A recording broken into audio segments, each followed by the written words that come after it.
Hi there everyone, this is Mr. Toth, and today we are going to be taking a look at Photoshop. It's your first day with Photoshop, so I'm first going to show you how to get into the application. You'll go over to your Applications folder, and if you scroll up towards the top, you should see Adobe Photoshop CC 2015, and then you're going to go over to Adobe Photoshop CC 2015 to actually launch the app.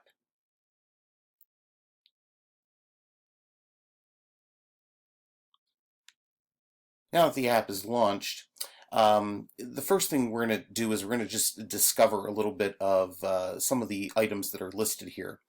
It's always important to have your toolbar over here. This is number one on your worksheet. This entire toolbar has tools that you're going to be using throughout the process. The second thing that you're going to see up here are different selection tools. These different selection tools oftentimes have different types of selection underneath them. These will be very beneficial. Oftentimes when we're altering pictures, we need these selection tools to select only certain areas of the image for us to be able to edit. Next, you're going to see number three, a whole bunch of different paint tools. This is a majority of what the program does. It allows you to manipulate different things in the picture, and definitely a lot of fun using these tools to improve your photographs. The fourth thing that you're going to see on here are a couple of drawing tools. These drawing tools are located down in this particular section, and text is also included as a drawing tool. These are geometric figures that you can draw, and then they are converted into pixels, which is what Photoshop is really all about. And finally, you have the color tools down here. This coloring section will become very important in just a few minutes as we get into that. If you take a look across the top, this is called our option bar up here. These options change as the tools change. It allows us to select different ways, or it allows us to color with different brushes. So these are going to become very important. So when we're talking about options, look up here. The other thing that you should be aware of is as we open up images, you're going to see them line up across the top here. I'm actually going to do that right now. I have a Photoshop sample. You will find these on Classroom, and I'm going to open up a color image of my son who was running. I think the easiest way to do this is to drag the image down to the dock and put it over top of the Photoshop image, and it will automatically show up. And you can see up here that the name of the file is listed up here, and there's a little X if you need to close it. So that's how you can open up pictures. Multiple pictures will show up over here. The Layers Manager is down here at the bottom. This, every time you apply different filters, if you apply text, if you apply special effects, those will pile up down here in the Layers Manager, and we will have many lessons on how to actually utilize the Layers Manager. Today we're working with the one layer, which is the background image, and we will discuss this more at a later date. And finally, this is called the swatch area. There are different libraries and adjustments that can be done over on this section.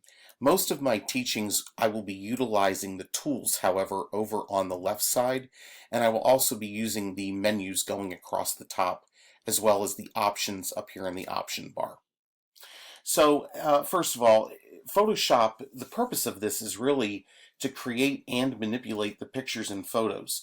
It's probably the most important photographic app that's out there. It allows you to make changes to color, to size, to the composition. It allows you to add things like text on top of it. And these are just some of the small things that you can do with this program. Filters are another thing which really makes some of these images pop. So you'll see some of these unique characteristics coming up soon. Now, a lot of people oftentimes ask, should I use this or should I use a program like Adobe Photoshop or Google Draw? Drawing programs use vectors. In Photoshop, we are using pixels. And if you take a look, I'm going to click on the magnifying glass tool right now, and I'm going to actually zoom in. And I'm going to zoom in tight enough so you can actually start seeing the pixel level. You'll see the picture start getting pixelized. And when you can start seeing the individual blocks, now this is at 3200%. so you know what 100% looks like. This is zoomed in relatively tight, so this is a high quality image. You can see the individual pixels.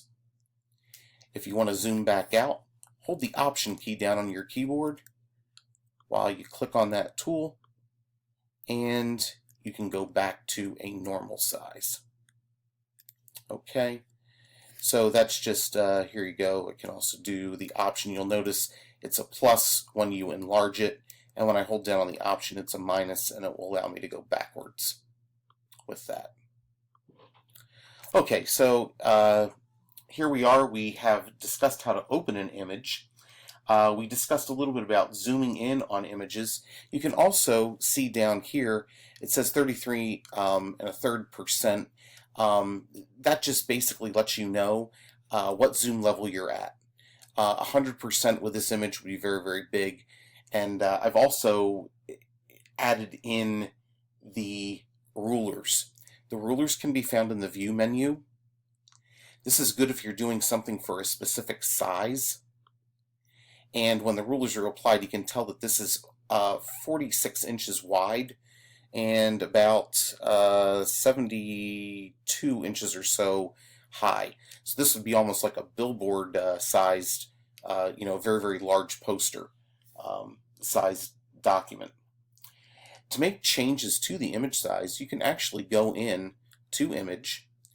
You go down to Image Size, and you'll see that the width and the height have this little chain attached to them. You want the chain there. What's cool about this is, let's say I change this to an 8x10 picture, roughly. Let's say I want the width to be 10.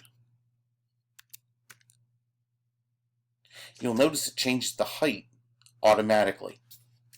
So if I put 8 width, the height will become 12. Resolution is something we will talk about a little bit later on. I usually like, if students are creating images, to start at 300 pixels per inch. This particular camera, while it's a high quality camera, did put the resolution at 72 pixels per inch. The higher the number of pixels, the more dense the picture is, and it makes it easier to edit long term. So when I hit OK, those changes will take effect, and you can now see that it's drastically smaller. And I'm going to zoom in on this with my tool to make it back up to 100%. And I'm actually going to zoom in a little bit more on it because I'm going to need that as we get into some of the detail work that we're going to do next. Today we will be talking about 7 different selection tools that are used in Adobe Photoshop. Before we begin, we're going to have you go up to your class resources. I want you to click on the Photoshop Examples for Media Design class. I want you to click on Photoshop Lesson Examples, and I'm going to have you download this entire folder. To download a folder onto your Mac from Google Drive, click on the folder, then Control click. And when you hold the Control key down and click, you will see a download option. Click on that download option. You'll see that it's preparing to zip one file. When it says that the download is ready, it will direct you down at the bottom of your Chrome window. Simply click on the up arrow and go to Show in Finder. What this will do is it will take us directly to the folder where those files are downloaded. And in this particular case on the Mac, it will download to the Downloads folder. This is a zip file, so you'll need to double click on it to open it up. And then you'll see the selection examples that are in there. There's going to be 3 different ones. I don't know if you can see, it'll say 1, 2, and 3. What I'd like you to do is, I would like you to multiple select. Hold the Command key down and click on all 3.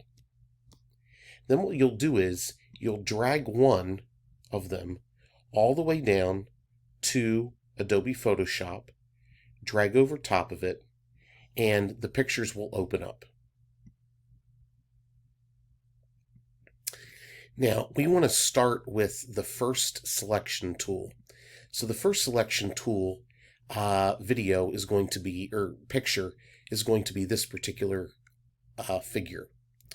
Now, On your iMac, these tools will be listed in a straight line going down. If you have a laptop, it's usually best to keep them side by side so they fit a little bit better. Otherwise, you can't get to the tools that are at the very bottom. So what I'm going to do is I'm just going to quickly define these. This is the Move tool here. You probably see the Marquee tool next, right below the Move tool or next to it. This will most likely be your Lasso tool. These selection tools are hidden underneath.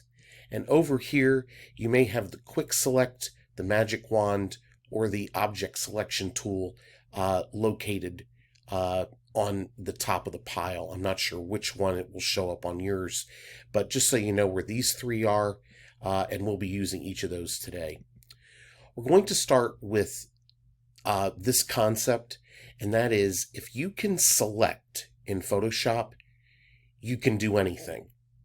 You need to be able to select different objects that are in your Photoshop photo in order to do really cool things. So selection is what this program is really all about. What I'm going to do is I'm going to use the Marquee tool. The Marquee tool basically is a rectangular tool that allows you to crop. It allows you to get rid of excess area. And what I'm going to do is I'm just going to go around my daughter's face in this particular one. And when I let go, you'll see this sort of roving frame that goes around. That rolling frame is actually called the Marquee. So we can adjust the Marquee to go anywhere by clicking and moving it in the middle. I just want to get a little closer up in on her sunglasses. So I'm going to crop. And to crop, just one little extra thing you need to know. Go to the image menu and go down to crop. So it gets rid of the excess around. Now, I'm also, to make this a little easier, I'm going to use the zoom tool, the magnification tool, to zoom in so the sunglasses fill the screen a little bit more. Now, we're going to start today. Like I said, we use the Marquee tool to capture all that. My question is, what tool could I use out of all 7? I have 6 left to go around and select the sunglasses. So I'm going to try using the Lasso tool. Now, the Lasso tool is basically your freehand tool. It allows you to click, and using a mouse or a trackpad, which I'm on now, allows you to go around and actually try to capture the image. Now you'll notice I'm missing a little bit here and there. And that's because I'm on a trackpad, which is a little difficult. Mouse is a little bit easier. If you have a drawing tablet, that makes things a lot better. And I go back to the beginning. And you can see, if I zoom in a little bit, I've missed a couple of areas. Now, that's okay, but if I want to get it really exact, I need to make some corrections. Now, this is not the most efficient tool to use, especially if you have a large object and a lot of curves that you have to use. Let me give you an example of when this tool would be beneficial. Let's say I missed a little bit down here below the glasses. What I can do is I can actually change how it's selecting. And what I'm going to do is I'm going to deselect an area. So when I click, it says subtract from selection. What I can do is I can click on this box. And when I go in now, everything that I select will be subtracted from the selection. So over here, I had a big gap over here. You notice the minus sign next to the lasso in the tool. If I click here, I drag down along the edge and sort of recrop that there. That will help get the selection a little bit more perfect. If I need to include, in other words, if I need to add in, I want to click on this particular box here. This box will allow me to add to the selection. So if I go just down below here a little bit, make that line a little bit straighter. Now, I don't always have to go back to the beginning with the lasso tool. If I let go, it will snap back over automatically. So that's a little bit about the lasso tool and how we can use that for selection. If I cut that area out, you'll see the area is not exactly smooth, especially around the top down here at the bottom. Is there a tool that makes it more smooth? Well, the answer to that question is absolutely yes. If you ever want to get rid of a selected area, just click once with the lasso tool, and that will get rid of any selection that you have on the screen. I'm going to use something called a magnetic lasso tool. A magnetic lasso tool, what this does is you run your cursor close, okay? And what it will do is it will use the differentiated color that's there and try to capture the edge for you. So I'm going to click right here, and I'm not holding the mouse button down. I'm just going around the outer edge. And you'll notice every so often it puts a block. That's a marker indicating that there's a change. It's a good solid area. And we're going to go around. Now you can also put your own markers there by clicking. But essentially what we want to do is we want to go back to the beginning. Now you'll notice this is going much smoother than the plain old lasso. Now this does not mean I'm going to get it perfect. When I get back to the beginning, you're going to see a little circle appear next to the tool. And if you click, it will actually show the selection.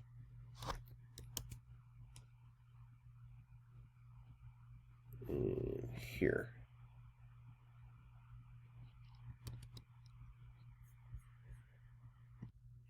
So I'm going to, now I have those glasses selected, and you can see if I cut them out, it's definitely much smoother than it was previously. So the magnetic lasso tool is great to be able, and you see it even has a little magnet on there. If you can get close to the edge and you go around, it's an easy selection tool to use. The lasso tool is great if you have just a little extra that you need to add in, and we'll basically leave it at that for the marquee tool and for the magnetic lasso tool and for the lasso tool. Now that's 3. We have 4 more that are going to be very beneficial for you with selection. We're going to go to the second one. This is a picture of a place called The Edge. This is in New York in Hudson Yards. There's an area where you can step out right next to the glass and really get a good view of the city. What I'm going to do is I'm going to show you how we can use the tool in here called the magnetic lasso tool. I'm sorry, the polygonal lasso tool. The polygonal lasso tool allows us to select areas, corners, essentially, that we can use to select a variety of area. I'm just going to go down here to the corner, go over here to the corner. This is great if you have straight edges, and this building is a good example of having a lot of straight edges. Go to here. Let's see, go to here. And again, when we get back to the very beginning of where we started, you're going to see a circle that will show that we are closing in that area. So if I have squared off areas, like if you have multiple windows to select in an area, you can use this particular tool. You click on the corners of the windows, and it makes it very, very easy. geometric figures that have multiple lines, this tool is absolutely fantastic. So that is the polygonal lasso tool. Polygon in math means many-sided figure.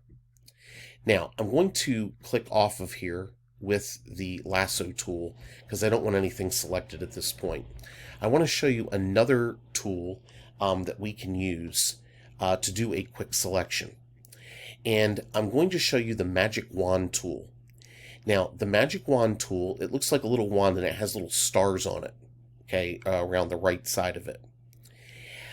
This is meant to select an area based on color. So, if I want to select the blue area, let's say I want to change the sky color, I can very simply click on it, and I'm going to use the shift key here. It didn't quite select all the sky because it's a little bit different over here. But there we go. After I hold the shift key down and click, looks like it got all the area that was twinkling previously. Now, one of the tricks that we can do is if I wanted to select the building, I can invert what I've selected. This trick is done in the select menu. There is an inverse option. So you can select something that you don't want to get what you do want. And then I have the inverse.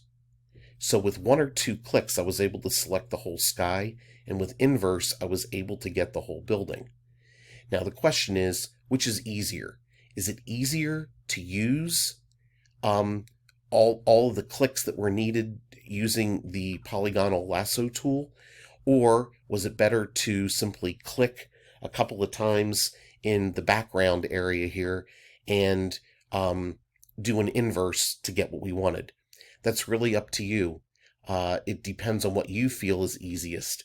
But I show you these techniques so you can learn. I'm going to deselect this area again. Just click once with the lasso tool. There's a quick selection tool. The quick selection tool is also can be used. You can see as I click and drag across, it'll select a particular area.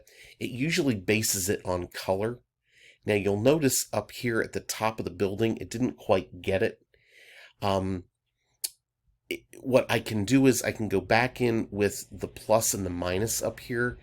I can get rid of the selection of the sky if I just kind of click up in here a little bit and move my cursor around. I can sort of select over to the edge. Now this is one of my favorite selection tools. It's not my most favorite, but certainly it gives me the ability to get a pretty close selection of the areas that I wanted. Now I'd have to zoom in a little bit to kind of work on some of the selected area at the top. Not perfect, but there is another tool that we can use. Oh, and one other thing. With the quick selection tool, it's looking for color and shape. This uses a multitude of both of those. So whatever you're dragging over, it'll kind of go with the most closely noted color and shape. Now the last one is the object selection tool. And what I'm going to do is I'm going to go over to my third option here. Suppose I wanted to highlight this person, select them. I have a couple of different tools. I could use the marquee tool. I could probably use the magnetic lasso tool, but there are a lot of different things there that I would have to really work on to get in there to get this person. I want you to watch this. I'm going to select none of those, but I'm going to use the object selection tool. At the top, I can choose with a rectangle or a lasso. I'm just going to use a rectangle. This is sort of like the marquee tool, but watch this. I'm going to select around the person, sort of going as tight as I can. Watch what happens when I let go. Photoshop automatically knows that I'm trying to get that person because that's the object in that particular area. Look, got all the way around the individual. It missed one little spot here and one little spot here. Now what I can do is I can use the lasso tool, or I can use a magnetic lasso tool. I can use any of these other tools to add those things in. Usually the shift key allows us to add in or remove. So if I want to add in, I'm just going to hold the shift key down and color in that area of the elbow. So now the elbow's in. And if I want to remove this area of the street, what I'm going to do is I'm going to make sure I have the minus sign selected. And when I go in here,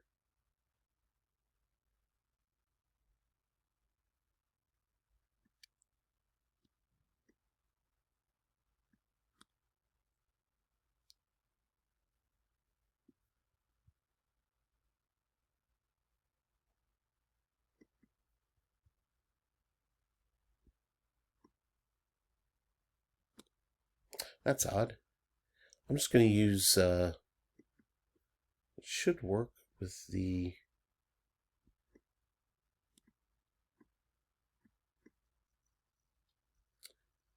okay. Yeah, important thing. I was holding the shift key down when I was using that tool before.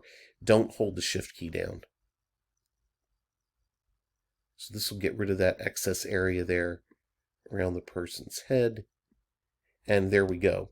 So what's really cool is the fact that you can get whole objects in very busy backgrounds selected without too much difficulty. So that is called the object selection tool. Let me give you one other example here. I'll just click on the lasso tool to deselect that person. Let's say I wanted this light post. Now that's something that would take quite a while to select, but not if you are using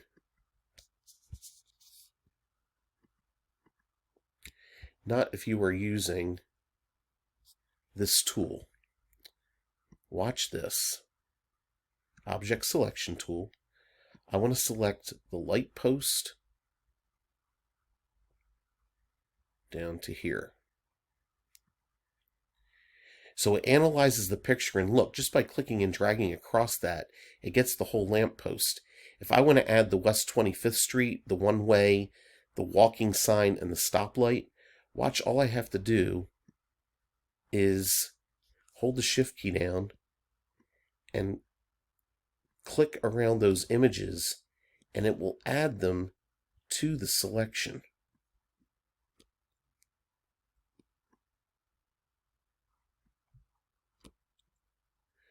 So I just wanted to show you that this is really a neat way to be able to select large objects all in one shot. And if I cut this out, you'll see it almost removes it entirely from the image. And the beauty of this is I can then use that in another photo. There it is, the exact light post just pulled from a different photo. So these selection techniques, like I said, will allow you to do pretty much anything you need to in Photoshop. That's why it's important to know these tools. Again, the rectangular marquee tool, we have the lasso tool, the polygonal lasso tool, and the magnetic lasso tool. And then we have the object selection tool, which is Toth's favorite, the object selection tool, and the magnetic wand tool, or the magic wand tool.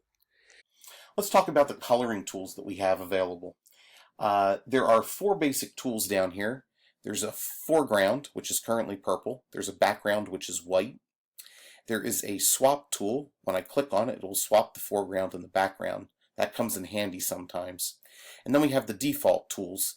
The default swatches are the black and the white small ones. They immediately change the colors back to black and white.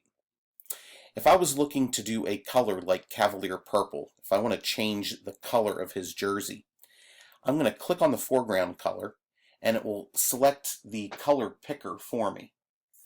All I need to do is either select a color, that's not purple, I can kind of go up in here and sort of come close to the purple, but I actually have a hexadecimal number that you can use.